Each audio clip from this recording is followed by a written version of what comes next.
Okay, I'd like to welcome everybody. The Upāsikā Day, and of course, the theme for the day is under the overall topic of devotion and ritual, and we'll focus on chanting in that. And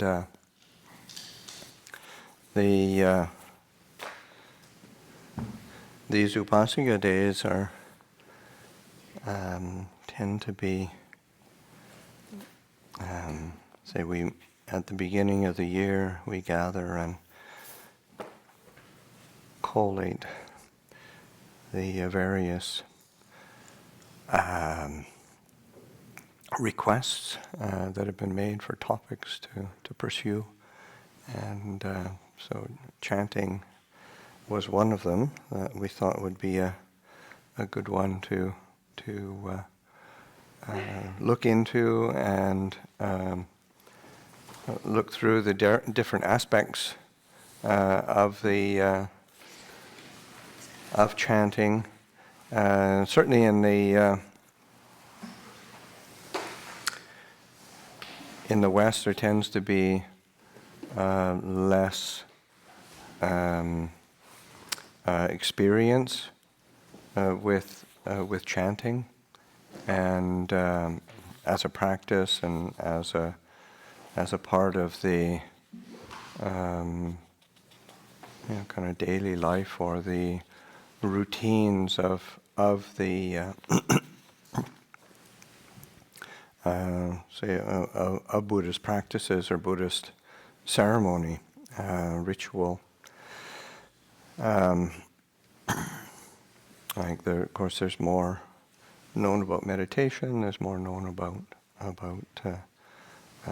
the teachings and scriptural knowledge, and not so much about chanting. Doesn't play much of a role in people's lives in the West, but certainly in traditional Buddhist cultures, then the chanting forms a large part of, say, maybe a Buddhist's daily practice, daily life.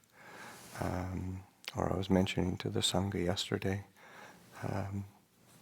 like Ajahn Mun, who's considered sort of the primo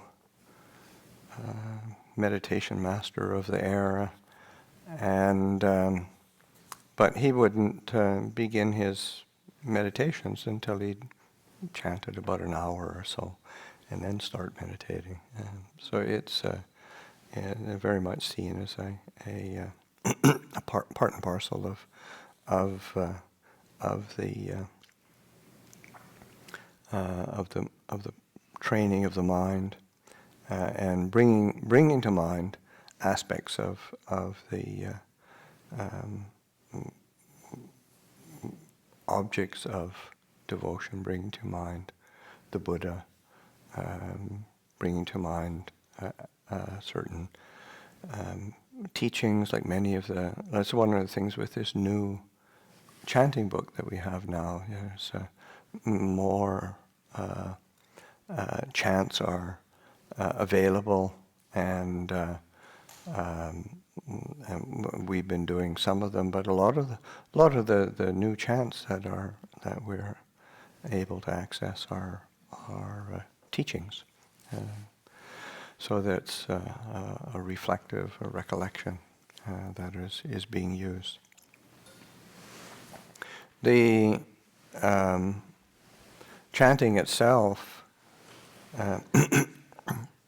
is formed a very early part of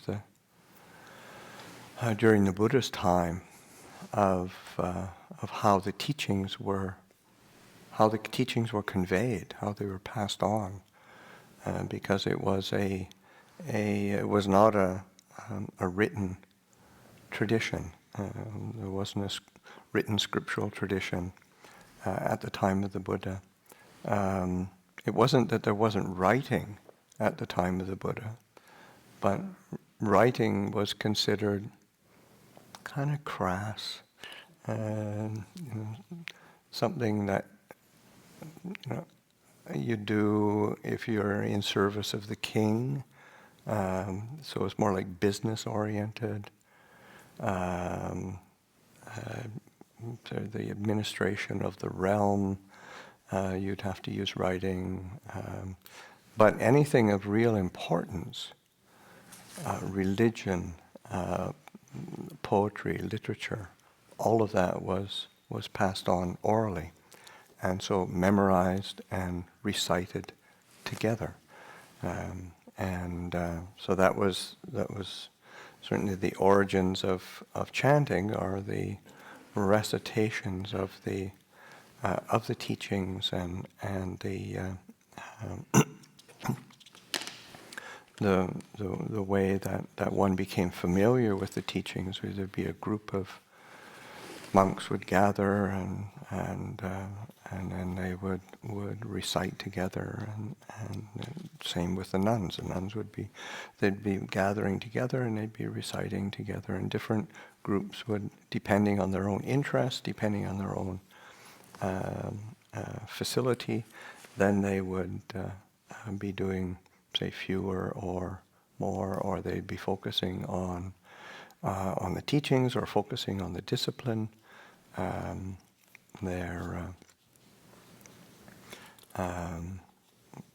So that would be how they would be learning the teachings. There's a sutta in the there's a couple suttas actually where but one in particular that comes to mind, where the Buddha asks a monk if he's been learning the teachings and how long he's been ordained, how's he learning the teachings, and then the Buddha asks him to recite the section on the eights, which is the part of the Sutta Nipata, and some of the it's like a very ancient layer of the teachings are in that section of the Sutta Nipata, and then the Buddha is you can imagine being asked by the Buddha to recite the teachings. I mean, that's got to be tough. But then the monk goes ahead and recites it, and the Buddha praises him for his memorization of them, the enunciation, the cadence, and so it's as I say, it was an ordinary part of the training as a monastic, and how one learned the teachings, and it's also how they were passed on, so that you'd get groups of monks who had learned the teachings, and then they would recite together, and then there'd be somebody who would be listening, who was experienced, and then when you hear an anomaly, or when they trip each other up, okay, where do we go wrong? You discuss it, you clarify what was the proper wording of that, and then get it down, memorize it, pass it on again. So that's how the from time to time there were gatherings, and say at the end of the Buddha's life, then they after his cremation, and the Sangha came together and they recited together the teachings. Ananda, of course, who was foremost in memory, he oversaw that, and he was asked to recite. But then everybody else is sort of they're listening, because they've been reciting it as well. And Ananda's got the breadth of the knowledge, but then so many others have been doing all these different parts of it, and everybody's listening.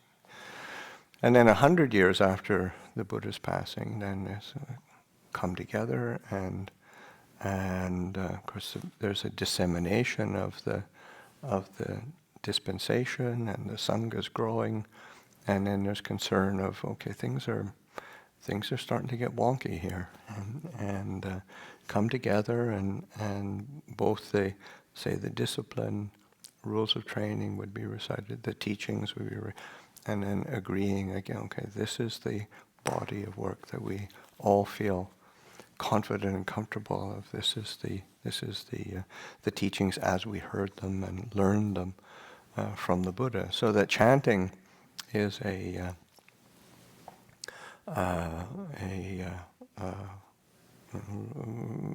plays a huge role in that memorization and learning.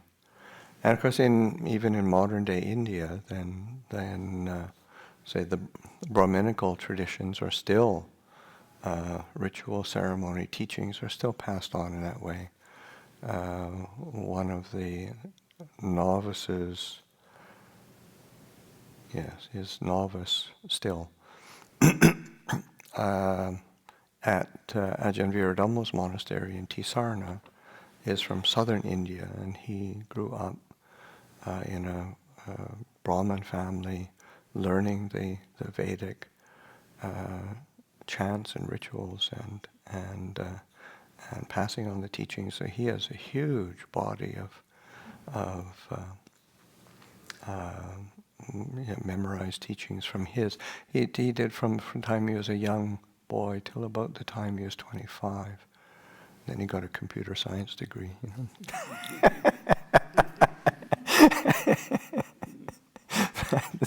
And there's another story of modern India. And then, of course, he went on to do different things and started up businesses and whatnot. And then he got fed up and came to the monastery. But when he chants, he loves learning the suttas and learning and the Buddhist scriptures. And it's incredibly easy for him. He just soaks it in and then recites it. Because it's a facility of them. It's a capability that we can cultivate and develop, and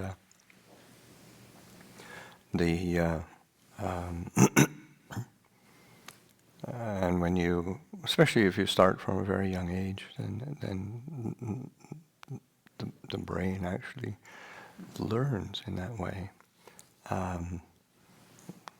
Comes to mind the Patimokkha rules. There's about 45 pages of Pali, all of the 227 rules of training, and when I learned it, just sort of, you just knuckle down, you just keep doing it, and you keep bashing away at it, and it finally sort of sinks in. And it took me about 6 months to get it so that I could recite it. Jinyaniko, how long did it take you? 5 months. 5 months. 3.5 years.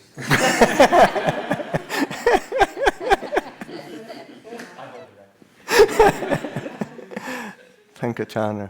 Something like maybe 14, 15 months. Okay, yeah, so there's a range. But say, I don't know, people remember Ajahn Bricha. He came to visit here a couple of years ago, Thai monk, ordained when he was quite young. Took him 2 weeks. The Ajahn Chah's former secretary, who ordained when he was quite young and was close to Ajahn Chah, that took him a week. So it's something that again, that you because you're familiar with it, you learn it. So that in ancient India, then the learning and recitation of the teachings and the liturgy and the different uses of it were memorized and then relied upon for different purposes. Part of it was passing on knowledge, another part of it was just the actual communal nature of coming together and doing something together. Doing your gathering together, and that tends to be how it's used today, and that it forms a part of the daily life within the monastery, so that it's something you can come together and do, and part of it is of course the learning how to memorize, but there's also the learning how to actually chant and learn how to use it as a means by which you become mindful, that you put energy into the act of chanting, and by putting energy into it, it brightens the mind, makes the mind peaceful, because one's chanting, things that are the way that chanting is done, is that it's, our chanting is it's not musical per se. There's a fairly steady rhythm and cadence to it, so it has a settling quality to the mind as we chant, and that's a very good use for that. But it's also learning how to, because chanting isn't just about just belting it out,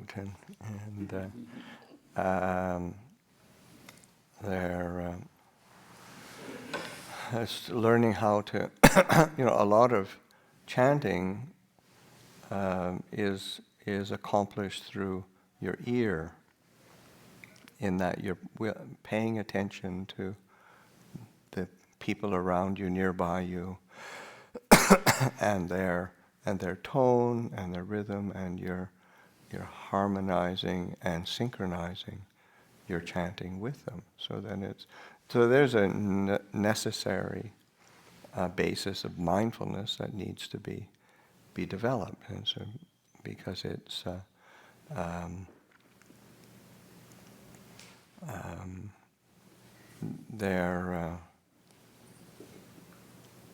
I can remember Thanksgiving retreat.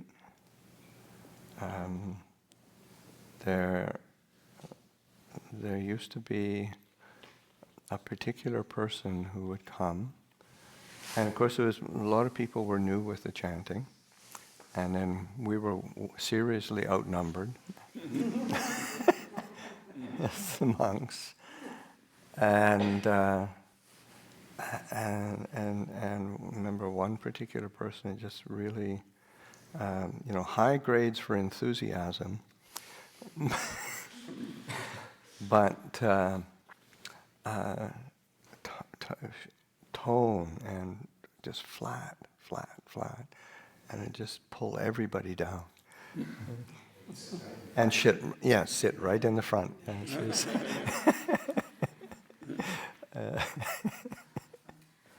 So it happened every year.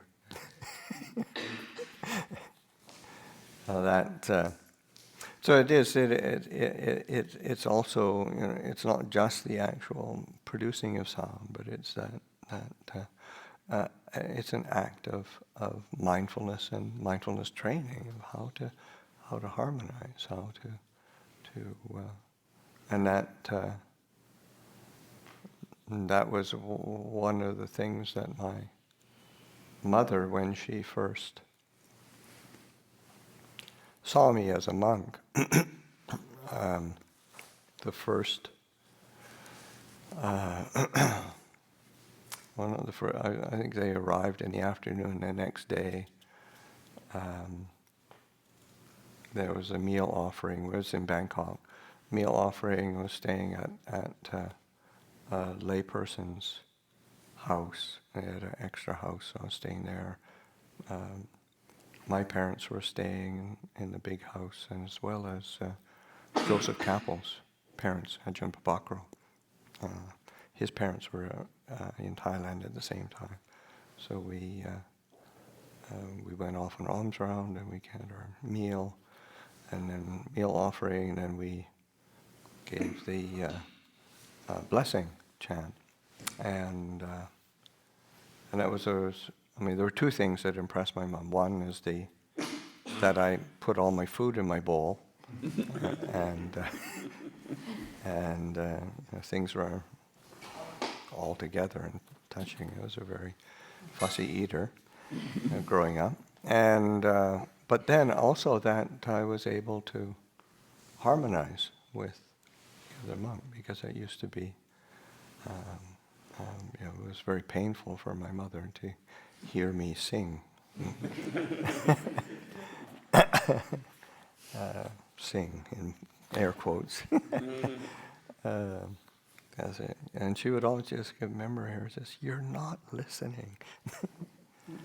And it was just that simple act of, actually, you listen and you harmonize and you pay attention to the rhythm. So that's part of chanting, is learning how to do that. So it's a developing of mindfulness in that way.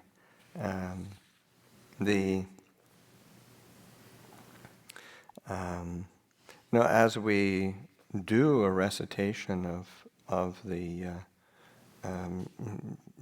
different chants, then so many of them are rooted in the just the recollection of the Buddha, Dhamma, and Sangha, recollection of the Triple Gem, recollection of its central piece of the within our practice as Buddhists.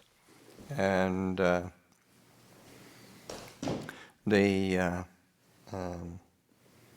remember one time, this was one of the monks who was here in very early years of establishing Abhayagiri, Ajahn Visuddhi, and he was recounting a time when he was in Sri Lanka and living in the forest, and they were walking. Him and another elderly Sri Lankan monk were walking through the forest, and a wild elephant came out of the forest and was agitated, seeing these monks, and was kind of making nervous, and you don't want to see a nervous elephant. And then the monk started chanting, and then you could see, and Ajahn Visuddhi said, to see the elephant calm down really quickly, and then he asked the monk what chant he was using, and he said, well, it wasn't anything special. It was just the Iti Piso chant, which is just a recollection of the Buddha, Dhamma, and the Sangha. Those are we chant that pretty much every day, and it's fairly short, but he said that's really the most powerful chant in terms of protection and blessings, because one is returning to the Triple Gem as the basis, and sometimes one does that as an individual, as an example from that monk or off. And sometimes you do it as a communal ritual where you'll chant say that chant Iti Piso Bhagava Arahang Samma Sambuddho, and it takes a couple minutes, only a couple minutes to chant it, but say you do it 108 times, and then you end up you got 2-3 hours of chanting that you're doing, and I think we've only done it once here. With everybody, we've done it with smaller groups where they get together and do it on one prat. But as like in a special, I think it was one New Year's where it seemed like a good idea at the time, and it was just painful. You need a really good leader, and to keep both the pace as well as the pitch up, because after you've been chanting for a while, it's easy to start going down, and it's not a slippery slope. It's an ever widening chasm, and. But when it's done well and you've got a good leader, it's like when we were in Thailand this winter, and we were over the New Year's, we were at Ajahn Achalo's monastery, and in the north, and there was a whole hall full of people, and Ajahn Achalo led it. He's got a very strong chanting voice and a really great pitch, and it was really uplifting and energizing, just chanting for 2.5 hours, and you get a real buzz. That's right, and especially when you're doing it with a whole hall full of people, it was really, really quite special. So those are. I mean, there's all sorts of different chants that we do, and as I say, the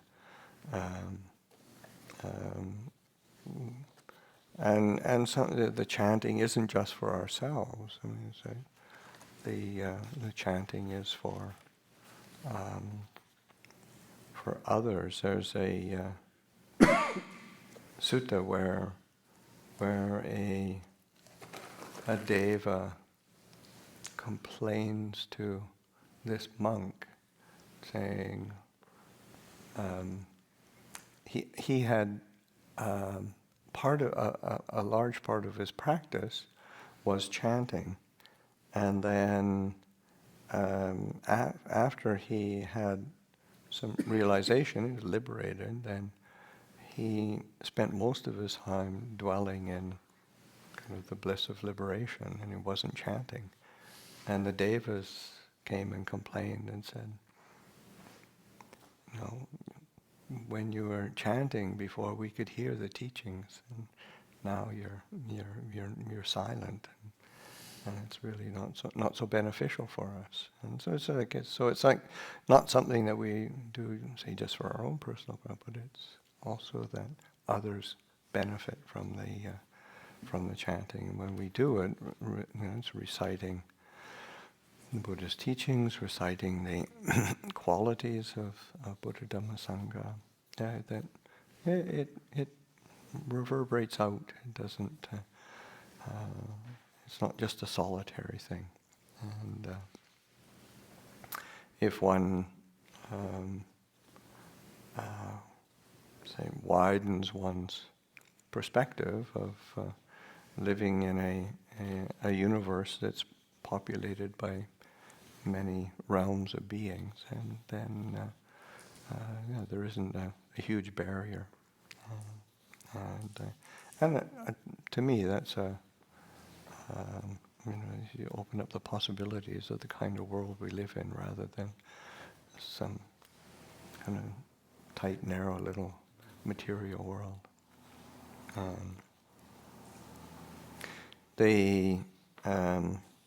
one of the things that is a part of the chanting and bringing to mind as we're chanting is this: there's a certain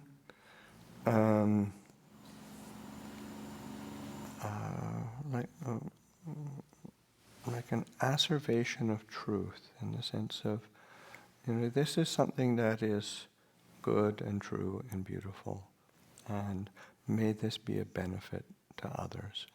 And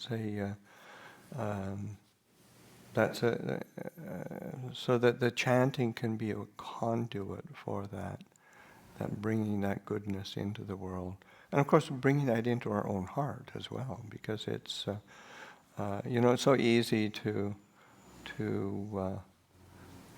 just get locked into the habit of again we get inured to the possibilities of goodness and peace because we see things through our own limited bias, sort of me and my little world, and to realize that we have more possibilities. It doesn't mean to go on some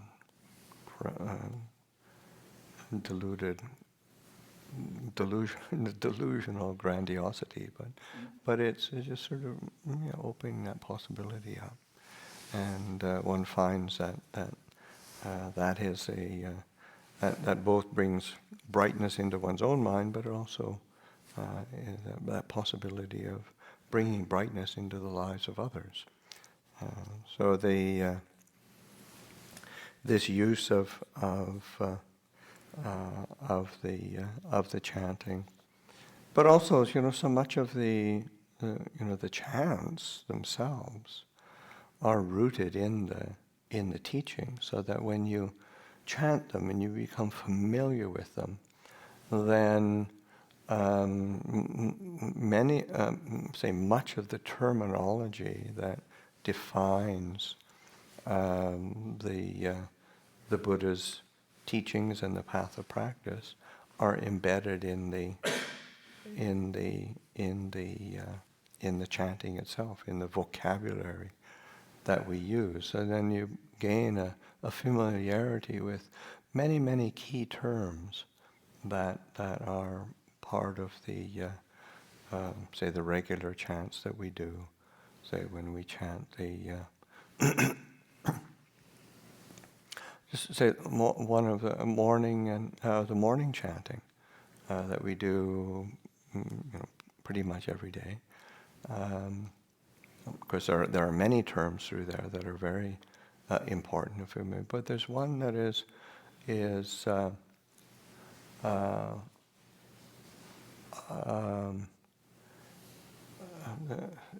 just pops into my mind right now. It's like dukkha tina dukkha pareta. So this bound by dukkha and obstructed by dukkha. It's in the morning chant that we do. We do the recollection, the Buddha, the Dhamma, Sangha, and then the one after that. And that ties into a teaching that comes up in the suttas over and over again, where the Buddha points to, say, bound by ignorance and obstructed by craving. And because that's one of the problems that we have of freeing the heart, is that it isn't just one thing, it's a confluence of ignorance and desire working together. And so that how do we unbind and disentangle, so for that kind of vortex of ignorance and craving that keep revolving around each other. And so and we end up bound by dukkha and obstructed by dukkha because of that. So it's And then when we start looking in terms of as a reflective tool, then we start saying, okay, how do I recognize more clearly when the mind is either getting clouded or when it's grasping at something? And so then there's a clarity that starts to come in, and having the vocabulary for it is really helpful. In the chants that we've been, especially with the new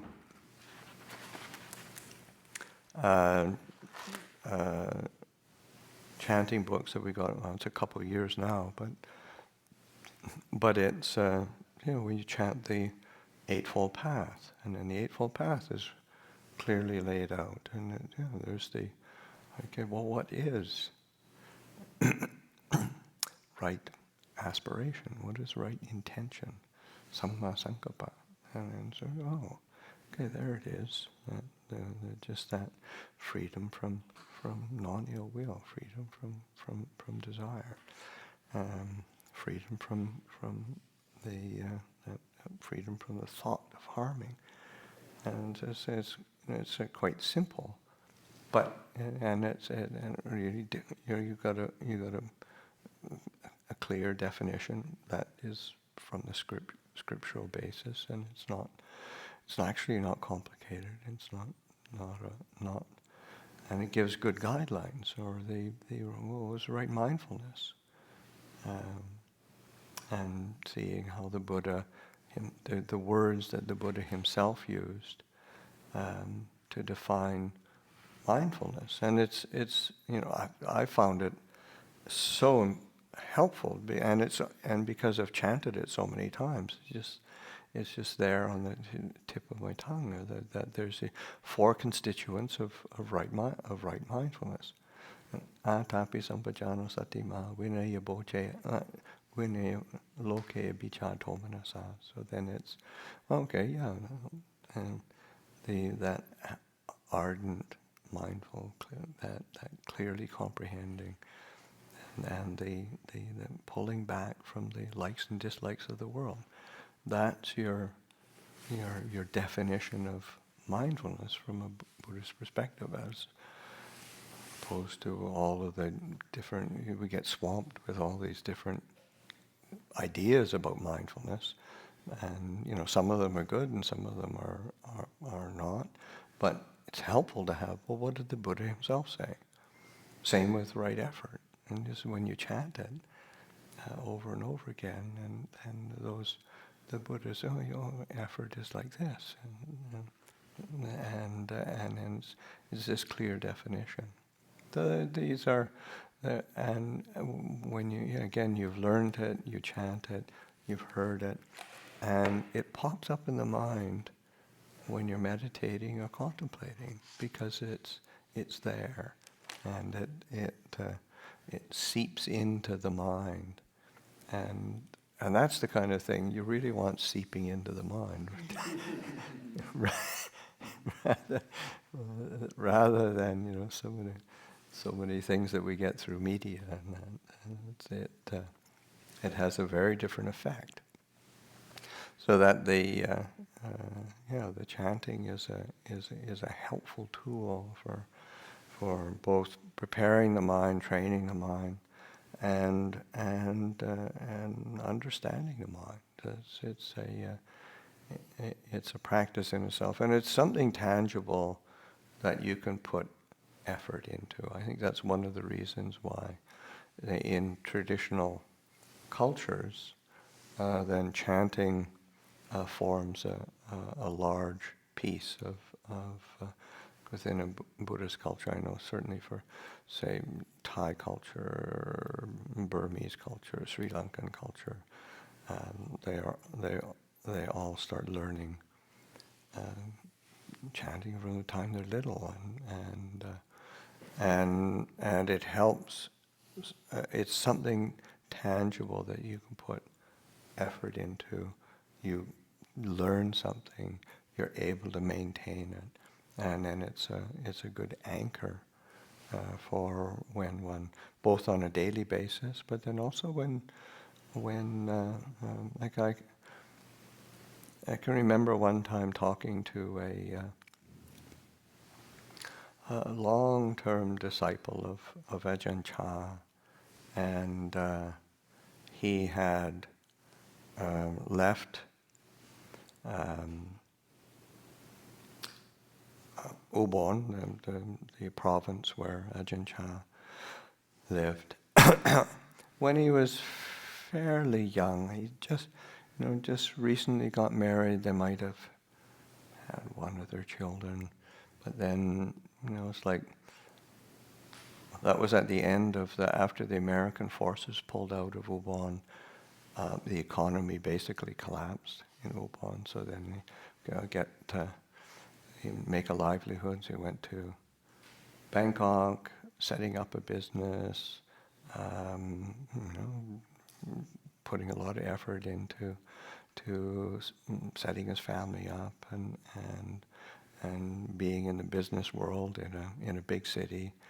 And he said it was really difficult, and I was really suffering a lot. I was really confused, but every day I would sit down and sit in front of my shrine, and at least I would chant the recollections of the refuges, the precepts, and the chants paying homage to Ajahn Chah, and sit with it. So, and sometimes I just do that over and over and tell Ajahn Chah my troubles. But that it's something tangible and something very wholesome. So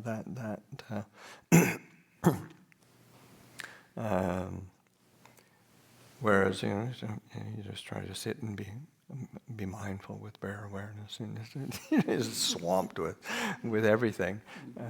So it's a really helpful tool, and having another tool in one's toolkit is really helpful.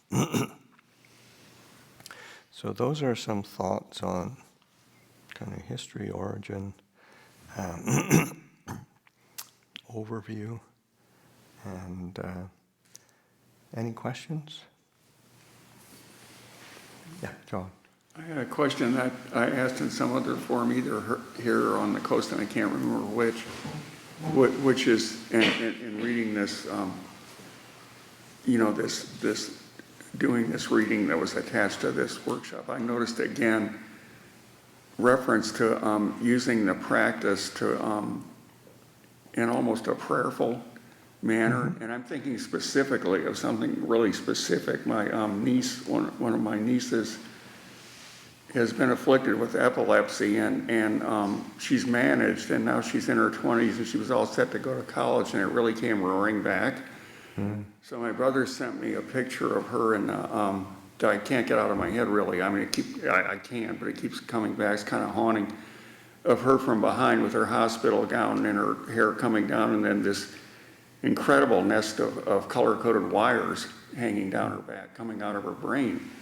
And she's in this really serious process, and she's amazing. She's very tough, and she likes horseback riding. She told my brother to stop moping around, but still it's extremely scary. It probably is harder for he and his wife in a sense than for her, because she's to live with it. But it's a very kind of edgy new set of processes at this high-end hospital in New York. And so, I've been thinking how to, and of course other people in the family are trying, oh yeah, we're praying for her and everything, and they're Christians. And I know there's, and we've discussed it before, but I'd like some more clarity about how to approach that. Yeah, I mean, that's actually a really skillful use of chanting where one is, and that's oftentimes people will ask for dedications where and we do that, where people, somebody's ill, somebody's passed away, somebody's in difficulty. And, I mean, from a theistic perspective, and it's kind of like praying for somebody or praying to somebody. But, I think a way of holding it, I said, like with the chanting, is what one is doing, is bringing something wholesome and skillful into the world and setting up an asservation or a dedication in the mind, whereas may this be a benefit to so and so in such and such a way. So it's like a setting of an intention for goodness, and certainly the first person that benefits is yourself. Yeah. And that's tangible, and you never know what happens. Because I think also that they've been doing some research where they and trying to track the people who were prayed for or not. Even from a say a Christian background, and people who have been prayed for tend to statistically tend to have better results, more positive results. So there's no way of making that, how to say, why or how, but that's what they're finding. And it could be completely random, but statistically something's going on.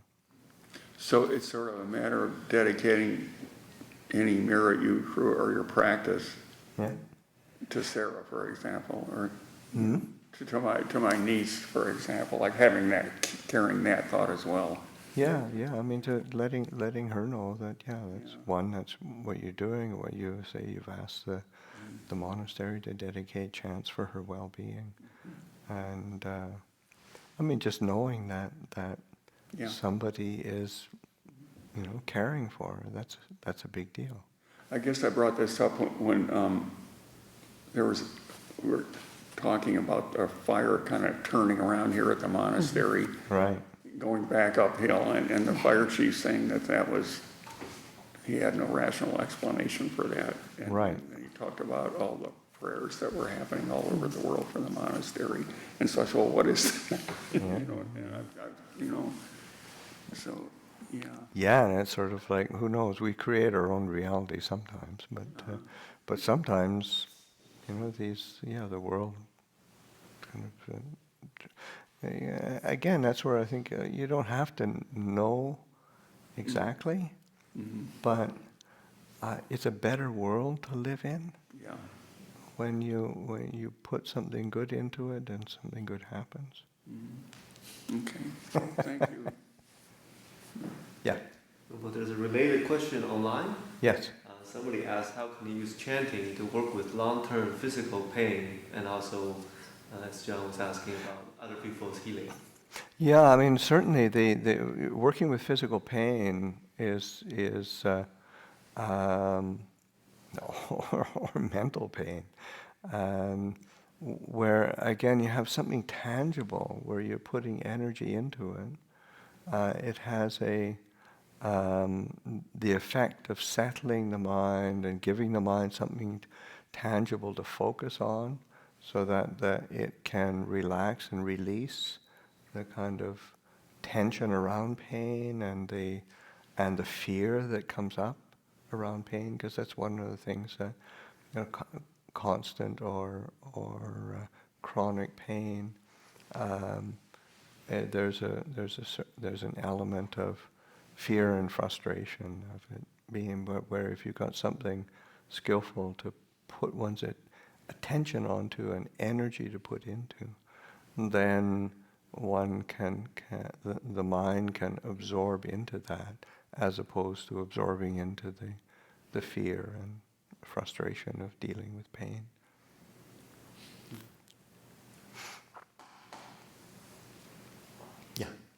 Is there any Are there any of the chants that wouldn't be appropriate for a layperson to chant? Every single one. They're all fair game, and we'll be part of the session today. We'll be introducing some of the chants and giving some instruction on how to work with it, how to use it. Yeah. Do you have any suggestions for how to chant so that you generate energy?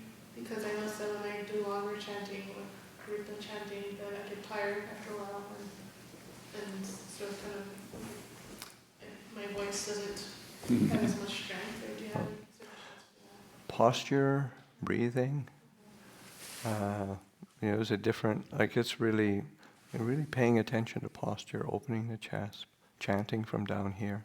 Often people chant from here, and then iti piso bhagavana.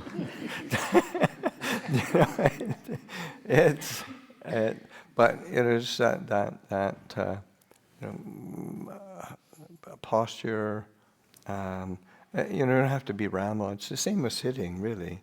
It's like getting a balanced posture, putting energy letting the breath come right into the body, paying attention to the resonance of the chant, and then letting the chant sort of carry one. Because oftentimes we're trying too hard to make it happen. Mm-hmm. It does get tiring. But there's a nice balance that we can hold when we're chanting. When we've got a good posture, the rhythm of the breathing is not too slow, not too forced, but it's deep, and there's a kind of a rejuvenation with a deeper breath and chanting. So those aspects are quite important.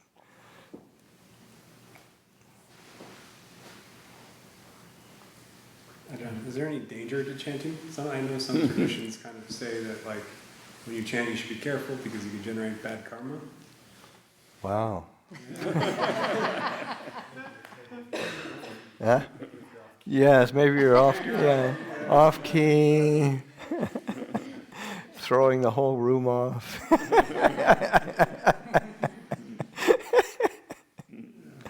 But no, I don't. Kaushik. A small question. I noticed the translation of in the precepts, like it used to be false and harmful speech. Yes. And now it's translated just lying. Yes. Reason behind. Reason behind it, I don't actually know the reason. I know. I mean, it was translated by committee.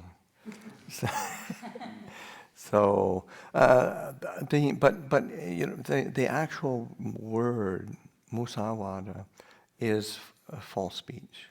So, whereas, so it's being more faithful to the word itself, whereas a false and harmful speech was actually more in line with the